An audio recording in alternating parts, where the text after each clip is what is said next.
নমস্কার, দেখছেন কলকাতা টিভি। আপনাদের সঙ্গে রয়েছে আমি অভিক। শুরু করছি এই মুহূর্ত। যে খবরে নজর রাখবো, আগামীকাল অর্থাৎ সোমবার দুদিনের জন্য বঙ্গ সফরে আসছেন রাষ্ট্রপতি দ্রৌপদী মুর্মু। বেশ কিছু কর্মসূচি রয়েছে তার, তবে রাষ্ট্রপতির সঙ্গেই দেখা করতে চান সংগ্রামী যৌথ মঞ্চের সদস্যরা। আজই গণমেল পাঠানো হয়েছে রাষ্ট্রপতি দ্রৌপদী মুর্মুকে সংগ্রামী যৌথ মঞ্চের তরফে, যেখানে বকেয়া ডিএ মেটানো সহ একাধিক দাবি দাওয়াতে তারা এই গণমেল করেছেন রাষ্ট্রপতি দ্রৌপদী মুর্মুকে এবং আগামীকাল তিনি আসছেন বঙ্গ সফরে এবং তার সঙ্গেই দেখা করতে চান সংগ্রামী যৌথ মঞ্চ। বিস্তারিত জানবো, আমাদের সঙ্গে এই মুহূর্তে টেলিফোনে রয়েছেন প্রতিনিধি শুভঙ্কর মণ্ডল। শুভঙ্কর, রাষ্ট্রপতি আসছেন আগামীকাল, তার সঙ্গেই দেখা করতে চান সংগ্রামী যৌথ মঞ্চের সদস্যরা। এক্ষেত্রে কি কোনো কথোপকথন হয়েছে, কিছু জানা যাচ্ছে? দেখো, সংগ্রামী যৌথ মঞ্চের কর্মসূচি কিন্তু গত 27শে জানুয়ারি থেকে চলছে এবং তোমার জানিয়ে রাখবো যে তাদের যে কর্মসূচি রয়েছে, আজকে কিন্তু তারা গণমেল করছেন রাষ্ট্রপতি দ্রৌপদী মুর্মুর কাছে এবং তাদের কাছে একটাই দাবি, তাদের যে বকেয়া মহার্ঘ ভাতা প্রদানের পাশাপাশি তাদের স্থায়ীকরণ, অস্থায়ী কর্মীদের এবং শূন্য পদে নিয়োগের দাবি তাদের রয়েছে স্বচ্ছন্দে।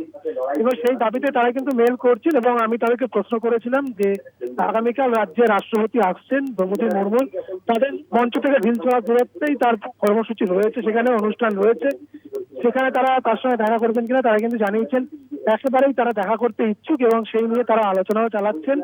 যদি আজকে গণমেলের পাশাপাশি কাল তারা দেখা করতে পারেন, তাহলে তাদের একটি প্রতিনিধি দল, সেটি 4 জন বা 5 জনের একটি প্রতিনিধি দল, তারা কিন্তু নেতাজি ইন্ডোরে গিয়ে তারা চাইছেন রাষ্ট্রপতির সঙ্গে তারা দেখা করতে এবং রাষ্ট্রপতির কাছে। একেবারে শুভঙ্কর, আপাতত ধন্যবাদ তোমাকে। শুভঙ্কর মণ্ডল আমাদের সঙ্গে টেলিফোনে ছিলেন প্রতিনিধি।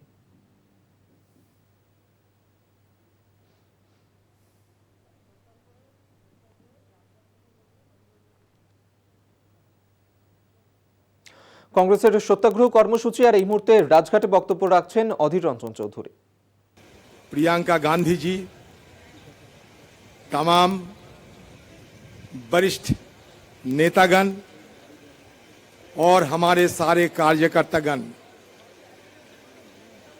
खारगे जी और हमारे नेत्री प्रियंका गांधी जी की भाषण के उपरांत ज्यादा कुछ कहने की गुंजाइश नहीं होते, क्योंकि हम सारे बड़े दिल और दिमाग लगा के इन दोनों को भाषण सुने चुके हैं और हमें अगले दिन किस राह पे चलना है इसको पता चल चुके हैं। हम तो इस मंच से हमारे पार्टी के अध्यक्ष मल्लिकार्जुन खारगे साहब को यह गुजारिश करना चाहते हैं कि खारगे साहब, आप एक तरफ राहुल गांधी और दूसरी तरफ प्रियंका गांधी जी को सारा हिंदुस्तान में ये मोदी जी के खिलाफ जंग लड़ने के लिए तैनात कीजिए। सारे हिंदुस्तान के सारे हम कार्यकर्ता जितने हैं, उन सबके पीछे सिपाही के नाते हम संघर्ष करते रहेंगे और ये कहते रहेंगे, न संघर्ष न तकलीफ, मजा क्या है जीने में, बड़ा बड़ा तूफान थाम जाएगी जब आग लगी हो सीने में। हम जरूर ये कामयाब होंगे। राहुल जी और प्रियंका गांधी जी दोनों मैदान में उतरे और ये जंग छेड़े। ये सबको पता चल गया कि मोदी जी हमारे जो प्रधानमंत्री है, ये मोदी एक सिर्फ एक कायर की नाम होते हैं। प्रधानमंत्री मोदी सिर्फ एक कायर है और कुछ नहीं। प्रियंका जी सच्ची बात बताएं, यहाँ अगर कायर ना होते तो राहुल गांधी जिस दिन सदन में राष्ट्रपति जी के अभिभाषण पर चर्चा करने के लिए हमारी तरफ से जिनकी नाम पेशकश किए थे हमें, वो राहुल गांधी जी के नाम हम पेश किए थे हमारे स्पीकर साहब के पास, मतलब सरकार के पास। और नियमों के मुताबिक, सदन की शिष्टाचार के मुताबिक, जब विपक्ष के तरफ से सदन में राष्ट्रपति जी के अभिभाषण पे बहस होने शुरू होता है, तो हमारी तरफ से जो हमारे लीडर जो अगुवाई करते हैं उनको भाषण सुना जाए और वो सुनने के लिए प्रधानमंत्री सदन में उपस्थित रहे। ये हमारा परंपरा है, ये हमारा सदन की शिष्टाचार है।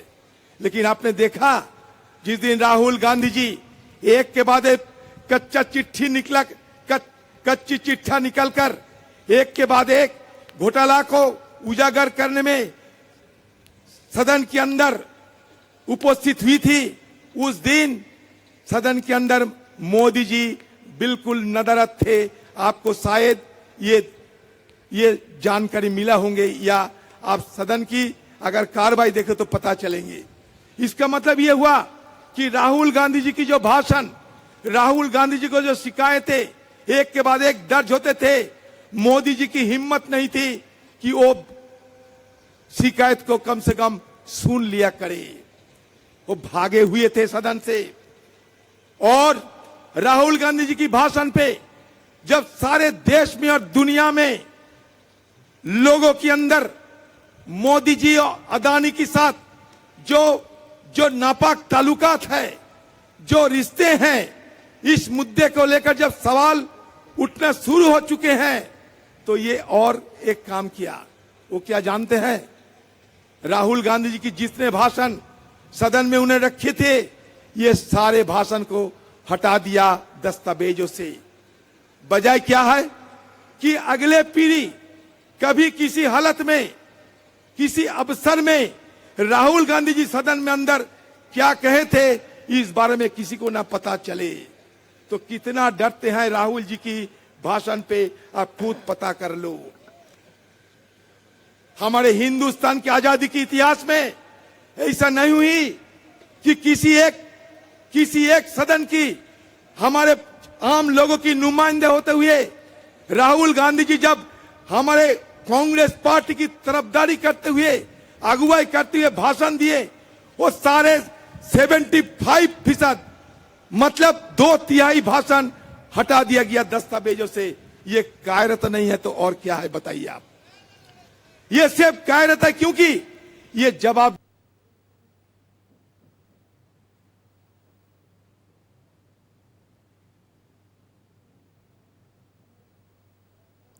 এই মুহূর্তে এই পর্যন্তই। দেখতে থাকুন কলকাতা টিভি, রাত দিন 7 দিন।